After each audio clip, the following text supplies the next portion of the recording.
বোকা বোকা কথা বলিস না, এখানে সব পাবি। পাবো না? তাহলে লেট ইট বি, আমি কিছু খাচ্ছি না, তোরা খা। আই এম এনিওয়ে ডাইটিং, সো যা খুশি কর। ওকে। এই বাজি কিনবি? হ্যাঁ চল। দাদা 3টে চা দেবেন? খাবারে কি পাওয়া যাবে? ডিম টোস্ট, ঘুগনি, পাউরুটি সবই পাবেন। 3টে ডিম টোস্ট। রং মশলাগুলো কত করে? 40 টাকা করে। বাবা এত দাম? ঠিক আছে দিয়ে দাও, এগুলো একটু বেশি করে দাও।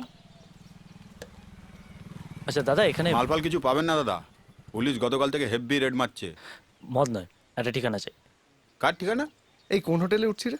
আমাদের রুম ওটাই বুকটা আছে? প্রবলেম, কোনো হোটেলে তো উঠছি না, গিয়ে স্ট্রেট টু দ্য পোড়ো বাড়ি। হ্যাঁ, হোয়াট বাড়ি? লক্ষ্মীর বাড়ি, অজানাদের কাছে। আচ্ছা, ওখানে একটা সাঁওতাল গ্রাম ছিল, এখন শুধুই জঙ্গল। এবার বুঝতে পারছেন? ওই চত্বরে আমি যাইনি কখনো, কিন্তু ওই বাড়ির গল্প এই এলাকা সবাই জানে। আমরা আজ রাতে ওখানেই থাকবো। আপনারা নিশ্চয়ই ঠাট্টা করছেন। ভদ্রগড়ের ছেলে মেয়েদের রসিকতাও অদ্ভুত হয়। চ্যাংড়ামো হচ্ছে? মানে হোটেল ছেড়ে একটা পোড়া বাড়িতে থাকবো জঙ্গলের মধ্যে? দেবু প্লিজ একটু রিল্যাক্স কর। আরে আমরা কি আর্কিওলজিক্যাল সার্ভে নাকি? কি রিল্যাক্স করবো? নেক্সট রে আমার কতদিনকার বন্ধু বলতো, ও যখন প্ল্যান করেছে নিশ্চয়ই কিছু ভেবেচিন্তেই প্ল্যান করেছে না। সো অত চিন্তা করিস না, এগুলো এখন দেখ, এগুলো নিতে হবে। দাও চরকি দাও। ওই বাড়িতে কিরকম ধরনের ভূত আছে আপনি শুনেছেন? এ কি আর গল্পের ভূত গদি দেওয়ানি? পিশাচ কাকে বলে জানো? পিশাচ? হুম, হ্যাঁ মানে মাটিরিয়াল ক্যামেরাতে একটু ক্যামেরায় বলবেন প্লিজ। পিশাচ কাকে বলে জানো? ওই বাড়িতে রূপকথার মতো ভূত পেতনি দৈত্য দানব নেই গো। There are more things in heaven and earth, Horatio, than I dreamt of in your philosophy. আমার এক ভাইপো ওজা ছিল, ও বলতো এই বাড়িতে যে আছে সে নরকের জীব, তাকে কোনো ওঝা সাধ্য নেই সরাবে। শুধু রবীন্দ্রনাথ কেন, গোটা ঠাকুর পরিবারের সঙ্গেই অলৌকিক এবং ভৌতিক সম্পর্কগুলো কেমন যেন ধোঁয়াশায় ঢাকা। দেখো বস, আমাদের শান্তিনিকেতন আমাদের আশ্রম, পবিত্র জায়গা এগুলো, হোলি প্লেস, বুঝলে? উল্টোপাল্টা গল্প ছড়ালে না মেরে চামড়া গুটিয়ে নেবো।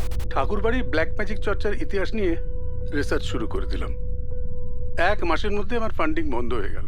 বলা হলো যে কেঁচো করতে সাপ বেরোলে কিন্তু মুশকিল। আমি তো সন্ধে হয়ে গেলে হোস্টেল থেকে বেরোই না। ভূত দেখিনি, কিন্তু গল্প শুনেছি অনেক। ভূত? শান্তিনিকেতন নামটা শুনলেই সব থেকে প্রথম মাথায় কি আসে বলুন তো? শান্তি। বোলপুরের অদূরে একটা সাঁওতালি গ্রাম ছিল। সেখানে বহু বছর আগে একটা মেয়ে জন্ম নেয়, যার নাম লক্ষ্মী। অনেকে জানতো না যে ও ঠাকুরবাড়ির অবৈধ সন্তান। তা সেই জমিদার ভদ্রলোক কোনো কারণে বিদেশ যান ভুডু চর্চা করতে। সেই কারণে অনেকেই মনে করে যে লক্ষ্মী অলৌকিক ক্ষমতা নিয়েই জন্মেছিল। তো লক্ষ্মীর কথা কেউ জানতো না? সবাই জানতো। তান্ত্রিকরা তো বলতো যে লক্ষ্মী হচ্ছে দেবী চামুন্ডার এক অন্য রূপ। ভক্ত এবং প্রজাদের অন্যায় এবং অত্যাচারের প্রতিশোধ নিতে তিনি মর্তে অবতীর্ণ হয়েছেন। এবং এই কথা শোনার পর ঠাকুরবাড়ির লোকেরা লক্ষ্মীর জন্য জঙ্গলে একটা বিরাট প্রাসাদ তৈরি করলো। আসলে ওটাকে প্রাসাদ না বলে কারাগার বলাই ভালো, কারণ ওখানে লক্ষ্মীকে বন্দি করেই রাখা হয়েছিল। আর গ্রামের লোকেরা ওকে ডাইনি বলতো, তান্ত্রিকরা ওকে দেবী বলতো। একটা বাচ্চা মেয়েকে ওভাবে বন্দি করে রাখা হতো, পুলিশ কিচ্ছু করেনি? পুলিশ কিছু করার সময়ই পায়নি। তান্ত্রিকরা বলে যে দেবী চামুন্ডা ক্রোধ প্রশমিত করতে হলে দেবীর সন্তানকে তার কোলে ফেরত পাঠাতে হবে।